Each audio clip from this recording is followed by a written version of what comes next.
पिला माने समस्त मोर चैनल को स्वागत करुछि। आज वीडियो रे तुम मानकर पंचम श्रेणी परिवेश विज्ञान बहिर 20 अध्याय वायु प्रदूषण ए चैप्टर को पढ़िबा बुझिबा एवं यार प्रश्न उत्तर गुडिक मध्ये आलोचना करनेबा। बही भीतर थिबा अभ्यास गुडिक मध्ये आलोचना करनेबा।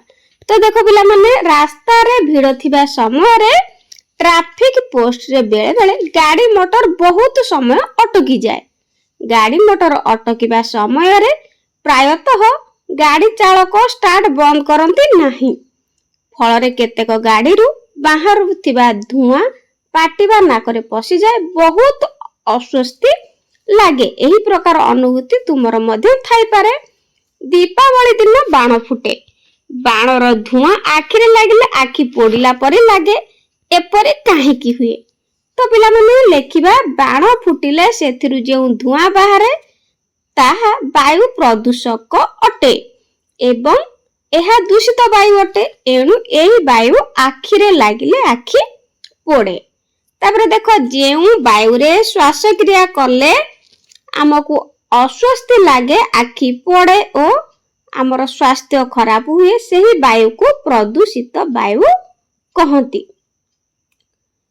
तेणु आमे जानिले प्रदूषित वायु काहाकु कुआ जाय। आ थरे कहूची जेउ वायु रे श्वास क्रिया करले हमकु अस्वस्थ लागे, आखि पोड़े ओ हमर स्वास्थ्य खराब हुए, ताहाकु बा सेही वायु को प्रदूषित वायु कुआ जाय। वायुर दुईटी प्रधान उपादान होउची, गोटे होउची अम्लजान आ गोटे होउची जबखारजान। व्यतीत अन्य उपादान गुडिक जेमति कि यथा अंगारकाम्ल, कार्बन मोनोक्साइड, सल्फर डाइऑक्साइड, जबखारजान ऑक्साइड, धूलिकणा, जीवाणु और अन्यान्य भासमान पदार्थ मध्यरु जे कोनोसी टीर परिमाण बढ़िले ता स्वास्थ्यर क्षति घटाई थाए। एगुडी को वायु प्रदूषक कुहा जाए। वायु प्रदूषित हेबार कारण, तो वायु प्रदूषित हेबार कारण गुडी को जानिबा हमें। तो एक रे कल कारखाना चिमिरु जो धुआं बाहरे सेथिरे अंगारकाम्ल, सूक्ष्म अंगार कणिका और अन्य विषाक्त गैस थाए। एही धुआं वायु रे मिसिकी वायु को दूषित करे। तापरे गाड़ी मोटर आदि जानवाहन रो निष्कासन नली रु बाहरुथिबा धुआं वायु रे मिसे। एही धुआं रे अंगारकाम्ल गैस सहित कार्बन मोनोक्साइड, सल्फर डाइऑक्साइड, जबखारजान ऑक्साइड परि विषाक्त गैस मध्य थाए, जहा वायु को अधिक दूषित करे। तापरे जानवाहन सब गति कला बेले रास्तार धूली उड़ी वायु रे मिसे। तेणु सहर और शिल्पांचल वायु रे धूलिकणार परिमाण बेसी थाए। एथि जोगु अधिकांश सहर और शिल्पांचल वायु दूषित होई थाए। तापरे सीमेंट कारखाना रु बाहरुथिबा सीमेंट गुंड, आजबेस्ट कारखाना रु बाहरुथिबा गुंड, लुगा कलरु उड़ुथिबा तुला, चमड़ा कारखाना और केतक सार कारखाना रु बाहरुथिबा गुंड वायु रे मिसी वायु को दूषित करे। आणविक परीक्षा रु निर्गत तेजस्क्रिय पदार्थ वायुमंडल रे मिसी वायु को मध्य दूषित करिथाए।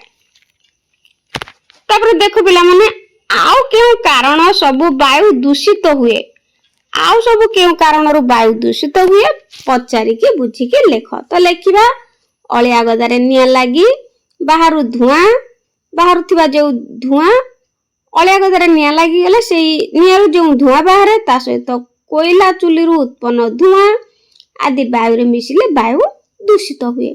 तुमे जानिछो कि रेफ्रिजरेटर और शीतताप नियंत्रण यंत्र रु बाहरु थिबा क्लोरोफ्लोरोकार्बन गैस मध्य वायु को दूषित करिथा। इंपोर्टेंट। तेणु एटी क्वेश्चन को भल भाव मन रखिबो जे रेफ्रिजरेटर और शीतताप नियंत्रण यंत्र रु जो बाहर थाए गैस तार ना होची क्लोरोफ्लोरोकार्बन गैस। तो ताहा वायु को बहुत मात्रा रे दूषित करे। तापर देखो काठ और सुखिला पत्र रु बा काठ और सुखिला पत्र को जळाइबा को काहे की मना करा जाय? निश्चित भाव रे मना करा जाय। यार कारण काठ और कोयला बा काठ और सुखिला पत्र जळाइबारु सेथुरु निर्गत धुआं वायुमंडल को दूषित करथाय। तेणु काठ और सुखिला पत्र जळाइबा को मना करा जाय। तापरे सर्वसाधारण स्थान रे सिगारेट, बीड़ी आदि टाणिबा को मना करा जाउछि काहे की? तो यार कारण होउछि सर्वसाधारण ସ୍ଥାନ। ତ ଏହି ସବୁ ଜିନିଷରୁ ଏହି ସିଗାରେଟ ବିଡ଼ି ତ ଏଗୁଡ଼ିକରୁ ଉତ୍ପନ୍ନ ହେଉଥିବା ଧୂଆଁ ବାୟୁକୁ ଦୂଷିତ କରେ। ବାୟୁରେ ଅଙ୍ଗାରକାମ୍ଳ ଗ୍ୟାସର ପରିମାଣ କିପରି ବୃଦ୍ଧି ପାଏ? ଲେଖିବା ମୋଟର ଗାଡ଼ିରୁ ବାହାରୁଥିବା ଧୂଆଁ, କଳକାରଖାନାରୁ ନିର୍ଗତ ଧୂଆଁ, ଜଙ୍ଗଲ ପୋଡ଼ି ବାହାରୁ ଥିବା ଧୂଆଁ, ଅଳିଆ ଆବର୍ଜନାରେ ନିଆଁ ଲାଗି ଧୂଆଁ, ବୃକ୍ଷ କାଟିଲେ ତ ଏଗୁଡ଼ିକ କଲେ ବାୟୁରେ ଅଙ୍ଗାରକାମ୍ଳ ଗ୍ୟାସର ପରିମାଣ ବୃଦ୍ଧି ପାଏ। ତାପରେ ଦେଖ ବାୟୁରେ ସଲଫର ଡାଇଅକ୍ସାଇଡ ପରିମାଣ ବୃଦ୍ଧି ସାଧାରଣତଃ ପେଟ୍ରୋଲ ଡିଜେଲ ବ୍ୟବହୃତ ଗାଡ଼ିରୁ ବାହାରୁଥିବା ଧୂଆଁ ଆଉ ବାଣ ଫୁଟାଇବା ବେଳେ ବାହାରୁଥିବା ଧୂଆଁ ବାୟୁରେ ସଲଫର ଡାଇଅକ୍ସାଇଡ ପରିମାଣ ବୃଦ୍ଧି କରିଥାଏ। ତାପରେ ଦେଖ ପିଲାମାନେ ଡାକ୍ତରଖାନାରେ ରୋଗୀଙ୍କ ଛେପ, ଖଙ୍କାର ଆଦିକୁ ମାଟିରେ ପୋତା ବା ପୋତି ଦିଆଯାଏ କାହିଁକି? ତ ଏଠି ଲେଖା ହେଇଛି ତାର କାରଣ। ଏସବୁକୁ ନ ପୋତିଲେ ସେଥିରେ ଥିବା ଜୀବାଣୁ ବାୟୁରେ ମିଶି ବାୟୁ ପ୍ରଦୂଷିତ କରାନ୍ତି ଓ ରୋଗ କରାନ୍ତି। ଆମେ ଜାଣିଛୁ ଧୂଆଁ ଓ ବାୟୁର ଧୂଳି ଆମ ଆଖିରେ ପଶିଲେ ଆମକୁ ବହୁତ କଷ୍ଟ ଦିଏ। ଆମ ଆଖି ଖେଞ୍ଚି ହୁଏ ଓ ଲାଲ ପଡ଼ିଯାଏ। ଦୂଷିତ ବାୟୁକୁ ଶ୍ୱାସକ୍ରିୟାରେ ଗ୍ରହଣ କଲେ ଆମକୁ ରୋଗ ହୁଏ। ତାପରେ ଦେଖ ପିଲାମାନେ ତୁମେ ଜାଣିଛ କି ପ୍ରତିବର୍ଷ ଜୁନ ମାସ 5 ତାରିଖରେ ଆମେ ବିଶ୍ୱ ପରିବେଶ ଦିବସ ପାଳନ କରୁଛୁ। ପ୍ରତିବର୍ଷ ଜୁନ 5 ତାରିଖରେ ବିଶ୍ୱ ପରିବେଶ ଦିବସ ପାଳନ କରାଯାଏ। ପରିବେଶକୁ ଦୂଷିତ ହେବାରୁ ରକ୍ଷା କରିବା ପାଇଁ ଏବଂ ପରିବେଶର ସନ୍ତୁଳନ ରକ୍ଷା କରିବା ପାଇଁ ବିଭିନ୍ନ ପ୍ରକାର କାର୍ଯ୍ୟ କରାଯାଉଛି। ତାପରେ ଦେଖ କେଉଁ ସବୁ କାର୍ଯ୍ୟକ୍ରମ ମାଧ୍ୟମରେ ବାୟୁ ପ୍ରଦୂଷଣକୁ ରୋକା ଯାଇପାରିବ? ତ ନିଶ୍ଚିତ ଭାବରେ ଜଙ୍ଗଲ ସୃଷ୍ଟି କରିବା, ଧୂମହୀନ ଜାଳେଣୀ ବ୍ୟବହାର କରିବା, ଅଳିଆ ଆବର୍ଜନାକୁ ପୋତିବା, ଏସବୁ କଲେ ବାୟୁମଣ୍ଡଳର ପ୍ରଦୂଷଣକୁ ରୋକାଯାଇପାରିବ। ଯାନବାହନ ଦ୍ୱାରା ସୃଷ୍ଟି ହେଉଥିବା ବାୟୁ ପ୍ରଦୂଷଣକୁ ରୋକିବା ପାଇଁ ସରକାର ବିଭିନ୍ନ ପଦକ୍ଷେପ ନେଉଛନ୍ତି। ପ୍ରଦୂଷଣ ରୋକିବା ପାଇଁ ଗାଡ଼ି ଚାଳକମାନେ ମଝିରେ ମଝିରେ ଗାଡ଼ିର ପ୍ରଦୂଷଣ ସ୍ତର ସୁରକ୍ଷା କରିବା ଆବଶ୍ୟକ। ଯେଉଁ ଗାଡ଼ି ଦ୍ୱାରା ବାୟୁମଣ୍ଡଳକୁ ଖୁବ୍ କମ୍ ବିଷାକ୍ତ ଗ୍ୟାସ ଯାଉଛି ସେହି ଗାଡ଼ିକୁ ପ୍ରଦୂଷଣ ମୁକ୍ତ ଗାଡ଼ି ଲେଖାଥିବା ଷ୍ଟିକର ମିଳୁଛି। ଯେମିତିକି ଏବେ ସବୁ ବ୍ୟାଟେରୀ ସିଷ୍ଟମ ଗାଡ଼ି ବାହାରିଲାଣି। ତ ସେଇଭଳି ଦିଲ୍ଲୀ, ମୁମ୍ବାଇ ଭଳି ବଡ଼ ବଡ଼ ସହରରେ ପ୍ରଦୂଷଣ ମୁକ୍ତ କମ୍ପ୍ରେସର୍ଡ ନ୍ୟାଚୁରାଲ ଗ୍ୟାସ ବା ଯାହାକୁ କୁହାଯାଏ CNG ଚାଳିତ ବସ୍ ମଧ୍ୟ ଚଳାଚଳ କରୁଛି, ଯାହାକି ଦିଲ୍ଲୀ, ମୁମ୍ବାଇ ଆଦି ବଡ଼ ବଡ଼ ସହର ଗୁଡ଼ିକରେ।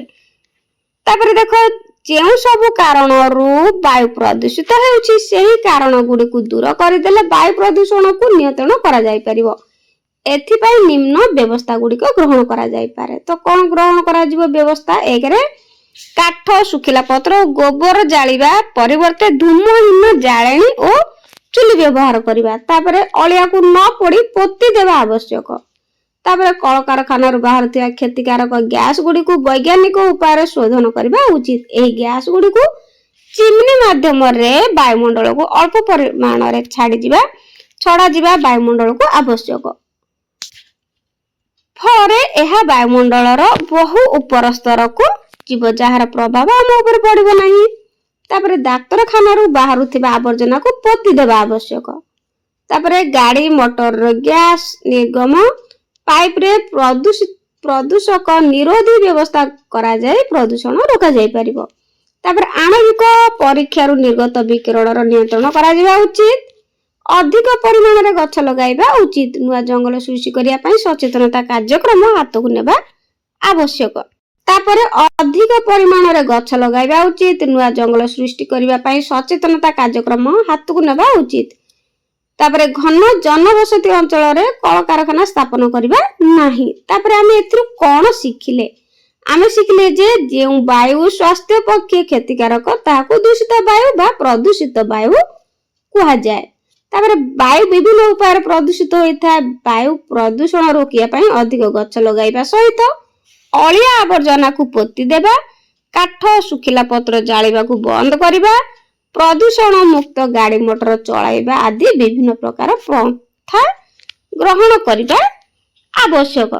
ତାପରେ ପିଲାମାନେ ଆମେ ପଢ଼ିଲେ ବୁଝିଲେ, ଏବେ ଅଭ୍ୟାସ ଗୁଡ଼ିକ କରିନେବା। 1 ନମ୍ବର ଦେଖ ବାୟୁ ପ୍ରଦୂଷିତ ନ ହେବା ପାଇଁ ଆମେ ଯାହା କରିବା ସେହି ଉକ୍ତି ପାଖରେ ଠିକ ଚିହ୍ନ, ଯାହା କରିବା ନାହିଁ ସେହି ଉକ୍ତି ପାଖରେ ଭୁଲ ଚିହ୍ନ ଦେବା। ତ ବାୟୁ ପ୍ରଦୂଷିତ ନ ହେବା ପାଇଁ ଆମେ ଯାହା କରିବା ବାୟୁ ପ୍ରଦୂଷିତ ନ ହେବା ପାଇଁ ଯାହା କରିବା ତା ପାଖରେ ଆମେ ସେଇ ଉକ୍ତି ପାଖରେ ଠିକ ଚିହ୍ନ ଦେବା ଏବଂ ଯୋଉଗୁଡାକ ନ କରିବା ସେଇ ଉକ୍ତି ପାଖରେ ଭୁଲ ଚିହ୍ନ ବା ଛକି ଚିହ୍ନ ଦେବା।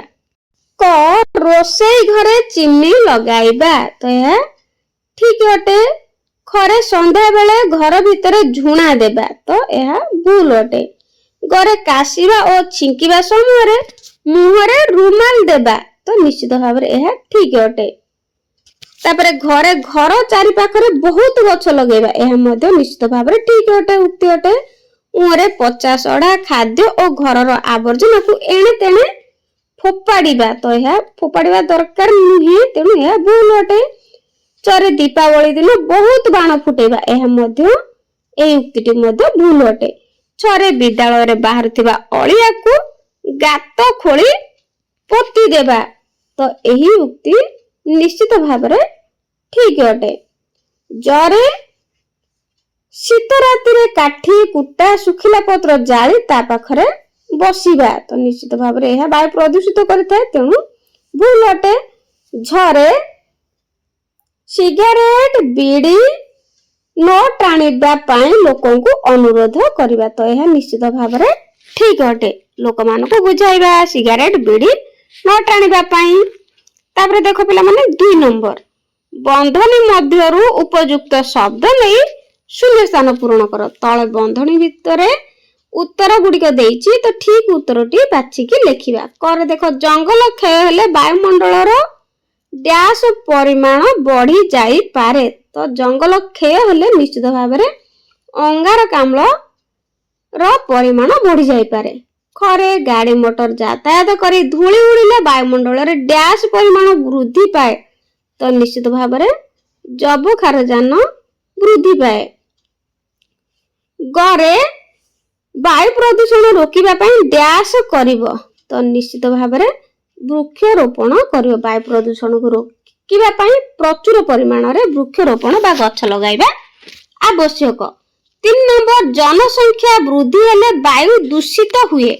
ଏହି ଉକ୍ତିଟି ଠିକ ନା ଭୁଲ କାରଣ ସହିତ ଲେଖ, ତ ଏହାର ଉତ୍ତର ଲେଖିବା। ଏହି ଉକ୍ତିଟି ନିଶ୍ଚିତ ଭାବରେ ଠିକ ଅଟେ ଯେ ଜନସଂଖ୍ୟା ବୃଦ୍ଧି ହେଲେ ବାୟୁ ଦୂଷିତ ହୁଏ, ତ ଏହା ଠିକ ନା ଭୁଲ ପଚାରିଛି, ତେଣୁ ଏହା ଠିକ ଅଟେ, ଏହାର ଉତ୍ତର ଲେଖିବା। ଜନସଂଖ୍ୟା ବୃଦ୍ଧି ହେଲେ ବାୟୁ ଦୂଷିତ ହୁଏ, ଏହି ଉକ୍ତିଟି ଠିକ। କାରଣ ଯେହେତୁ କାରଣ ପଚାରିଛି, ତେଣୁ କାରଣ ଲେଖିବା। ଜନସଂଖ୍ୟା ବୃଦ୍ଧି ଫଳରେ ଲୋକଙ୍କର ରହିବା ସ୍ଥାନ ଆବଶ୍ୟକତା ଦୃଷ୍ଟିରୁ ଜଙ୍ଗଲ କଟା ଯାଉଛି। ଗାଡି ମଟର ସଂଖ୍ୟା ମଧ୍ୟ ବୃଦ୍ଧି। କଳକାରଖାନା ସ୍ଥାପନ ଯୋଗୁଁ ଗାଡି ମଟର ଧୂଆଁ ଓ କଳକାରଖାନାର ଧୂଆଁ ଏବଂ ଆବର୍ଜନା ବାୟୁମଣ୍ଡଳକୁ ଦୂଷିତ କରୁଛି। 4 ନମ୍ବର, ଘନ ଜନବସତି ଅଞ୍ଚଳରେ କଳକାରଖାନା ପ୍ରତିଷ୍ଠା ପାଇଁ ଅନୁମତି ଦିଆଯାଏ ନାହିଁ କାହିଁକି? ଯେଉଁଠିକି ଘନ ଜନବସତି ଅଧିକ ଲୋକମାନେ ବା ଲୋକମାନଙ୍କର ବସତି ସ୍ଥାପନ ଥାଏ, ତ ସେଠି କଳକାରଖାନା ସ୍ଥାପନ ପାଇଁ କାହିଁକି ବା କଳକାରଖାନା ପ୍ରତିଷ୍ଠା ପାଇଁ କାହିଁକି ଅନୁମତି ଦିଆଯାଏ ନାହିଁ? ତ ପିଲାମାନେ ଏହାର ଉତ୍ତର 3ଟି ଲେଖିବା। 1ରେ ଘନ ଜନବସତି ଅଞ୍ଚଳରେ ବୃକ୍ଷର ସଂଖ୍ୟା କମ ଓ ଜନସଂଖ୍ୟା ଅଧିକ, ଫଳରେ ବାୟୁମଣ୍ଡଳର ଅଧିକ ଅଙ୍ଗାରକାମ୍ଳ ବଢି ଯାଉଛି ଓ ତାପମାତ୍ରା ବଢୁଛି। ଦ୍ୱିତୀୟ କାରଣ ହେଉଛି କଳକାରଖାନାର ଦୂଷିତ ଧୂଆଁ ଅଧିକ ଭାବରେ ଦୂଷିତ ହୁଏ, ଯାହା ଫଳରେ ଲୋକମାନଙ୍କର ବଞ୍ଚିବା କଷ୍ଟ ହୋଇଯାଉଛି। 3ରେ ତେଣୁ ଘନ ଜନବସତି ଅଞ୍ଚଳରେ କଳକାରଖାନା ପ୍ରତିଷ୍ଠା ପାଇଁ ଅନୁମତି ଦିଆଯାଏ ନାହିଁ। 5 ନମ୍ବର, ସହରାଞ୍ଚଳରେ ବହୁ ସଂଖ୍ୟକ ଗଛ ଲଗାଯାଏ କାହିଁକି? ତ ସହରାଞ୍ଚଳରେ ନିଶ୍ଚିତ ଭାବରେ ବହୁତ ପରିମାଣର ଗଛ ଲଗାଯାଏ। ଏହାର କାରଣ ଗୁଡିକ ହେଉଛି 1ରେ ସହରାଞ୍ଚଳର ବାୟୁରେ ଅଙ୍ଗାରକାମ୍ଳ ବୃଦ୍ଧି ହେଇ ଚାଲିଛି, ଏହା ଫଳରେ ବାୟୁ ଦୂଷିତ ହେଉଛି। ତାର ଦ୍ୱିତୀୟ କାରଣ ହେଉଛି ଗଛ ରହିଲେ ଅଙ୍ଗାରକାମ୍ଳ ବୃଦ୍ଧି ହୋଇପାରିବ ନାହିଁ, ତେଣୁ ସହରାଞ୍ଚଳରେ ବହୁ ସଂଖ୍ୟକ ଗଛ ଲଗାଯାଏ। 6 ନମ୍ବର, ବାୟୁ ଦୂଷିତ ହେବାର 3ଟି ମୁଖ୍ୟ କାରଣ ଲେଖ। ତ ବାୟୁ ଦୂଷିତ ହେବାର 3ଟି ମୁଖ୍ୟ କାରଣ ହେଉଛି, ପ୍ରଥମ କାରଣ ହେଉଛି ଯାନବାହନର ଧୂଆଁ ବାୟୁରେ ମିଶିଲେ ବାୟୁ ଦୂଷିତ ହୁଏ। ଦ୍ୱିତୀୟ କାରଣ ହେଉଛି ଜନସଂଖ୍ୟା ବୃଦ୍ଧି ଫଳରେ ଅଙ୍ଗାରକାମ୍ଳ ଗ୍ୟାସ ବୃଦ୍ଧି ଯୋଗୁଁ ବାୟୁ ଦୂଷିତ ହେଉଛି।